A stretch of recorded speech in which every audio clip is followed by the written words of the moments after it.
You guys fell behind there by 6 early in the second half, and you called a timeout and you rallied back. You wound up going up by 10. Just curious what you thought about the response of the team in that moment, and then what did you see there down the stretch as Missouri got back into it? Well, I thought our competitive nature tonight was at a high level. We just it's a basketball team that has not figured out how to win down the stretch, but from a competitive standpoint and playing hard, some of the things that we've worked on the last few days, foul shooting was much improved at 89. I just have never coached in a game where 4 players foul out. And the opposition shoots 40 free throws. That's 36 free throws, 36 free throws, and 40. We haven't caught any breaks. Every team's got to try to create the breaks for themselves. Composure down the stretch, a young team, a lot of new faces. Critical turnovers around the rim, critical turnovers, critical turnover on the baseline. So the 21 turnovers, in a basketball game is way too many. Again, we didn't walk into the building tonight, thinking that we'd have 4 players foul out, but that's what happened. And great job on the backboards, basically doubling them up on the glass, but the turnovers too much. And then, on the floor trying to keep composure and close games, has got to, all you can do is gain experience through this. Coach, you mentioned all the fouls and the free throws. It seemed like you and some of your players were really frustrated with some of the calls. What did you think of the way the game was called? Yeah, Hutch, I can't talk about the officials. We send stuff in and that's we're kind of tired of talking about it. I give Missouri credit. They beat us.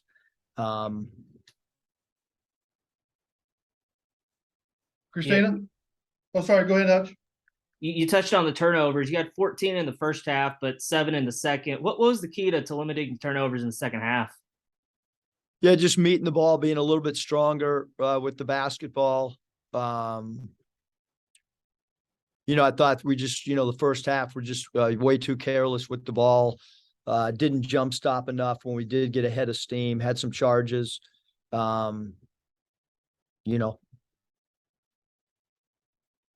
Christina? Coach Jordan Walsh played really well, but obviously fouled out early. Just what was he doing better offensively? And then what are you telling him he needs to do to stay on the floor? Well, he would have played based on his productivity tonight. He would have played a lot more, but he played 13 minutes and fouled out. So, we're trying to continue to build his confidence, continue to tell him to take open shots. Him fouling out tonight was extremely crucial. We were plus 13 when he was in the game for his 13 minutes. This is what happens when you have, freshmen. Jordan's still figuring his way. Again, in a big game, 13 minutes and 5 fouls is a lot, but this is the roster that we put together, and we're still trying to learn things with a young group and a new group, and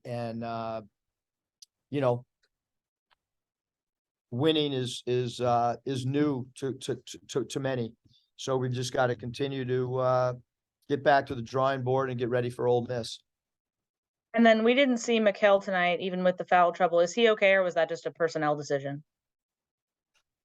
Yeah, they play 4 guards, so it was a personnel decision. Scotty? Yeah, Eric, I'm just curious what your main takeaway from this is. Like, you had some positive things happen, but you mentioned the defending without fouling and turnovers kind of reared their head again. As a coach and a coaching staff, you want your team to play as hard as they possibly can. I thought that was the case tonight. It's a team that just does not, has not figured out how to win in crunch time. And so that's our coaching staff's job, to continue to talk and break down late game situations and, I thought this was an improvement, but obviously, the way we played the last 6 games is not the way that it's been for the last 4 years. And so we've got to continue to try to figure this out. AB mentioned that obviously you guys need to do, I guess, better with defending without fouling. Like, is there anything that can be done or taught? Because I mean, surely you guys don't want to take away you guys' aggressiveness. Yeah, I mean, we're not taking it away. I mean, we want our team to play hard. I've never coached a team that had 4 foul outs before. And then you add in the fact, obviously, that, you have a player out with season-ending injury and another guy that hasn't been with your team. And so, I mean, you're kind of down 6 players to close out the game. I feel like I've been around a lot, coached a lot. I've never experienced that in all the years that I've been coaching. So that is what it is. And some guys got some experience that maybe have not been put in that position, and close, but no win. Bob? Yeah, Eric, obviously Anthony was trying to draw a foul there at the end, and they call like 800 fouls. They don't call that one. What'd you see on that last play, and kind of what'd you think that Anthony did? I'm not going to comment on the officials, Bob. Again, it's our responsibility to send clips in that we think are worthy of doing, and look, Missouri beat us, and that's what happened tonight. What'd you think of Devo's game? Thought he was really good at times. I thought he really competed. Thought he played excellent defense. The turnovers, he and AB, the 11 turnovers is it's difficult to overcome, but I thought he played, extremely hard.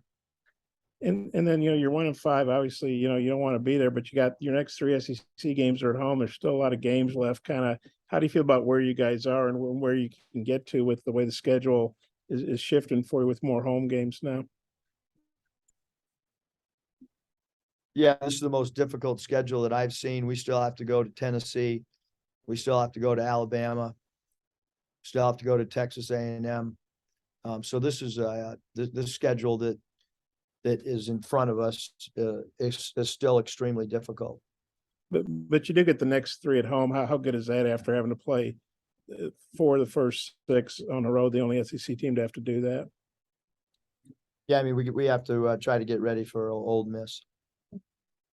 Quick turnaround and let you ask a couple questions on Ole Miss. Bob? Yeah, Eric, they got a win at South Carolina the other night. I guess they're like you guys, 1-5. Kind of what's your thought? Both teams obviously need a win really badly on Saturday. Yeah, I give Kermit's team a lot of credit. They won a game on the road at South Carolina. They really competed. He'll change up defenses. They'll play some 1-3-1. They'll play some man. Kermit's teams always play extremely hard. So they'll compete, and I'm sure they're feeling good coming off of a win, and especially coming off of a road win. How do you think you guys will bounce back? Well, I don't know. I mean, right now I'll find out when we get back to practice. Curtis? Hey, Coach, I don't know how much you've been able to look into Ole Miss yet, but just curious your thoughts on Matthew Morrell, their leading scorer, and what you've seen from him so far this year. Yeah, I mean, we watched as a staff their whole game last night. Morrell's a really good scorer. He's got 3-point range. You got to chase him off screens with the high hand before the catch. You've got to locate him as he comes across half court. Can't give him any airspace. So all those things are themes that, but he's one of the best scorers in the SEC. Scotty, final question. Yeah, Eric, I'm curious what went into the decision to start Kamani, and then what you thought of Kamani and Makai kind of as a tandem tonight. Yeah, I mean, I thought they both played really hard. Kamani's done a good job for the most part. from a defensive standpoint. Although he was minus 14 in 30 minutes, but I thought his effort was really good.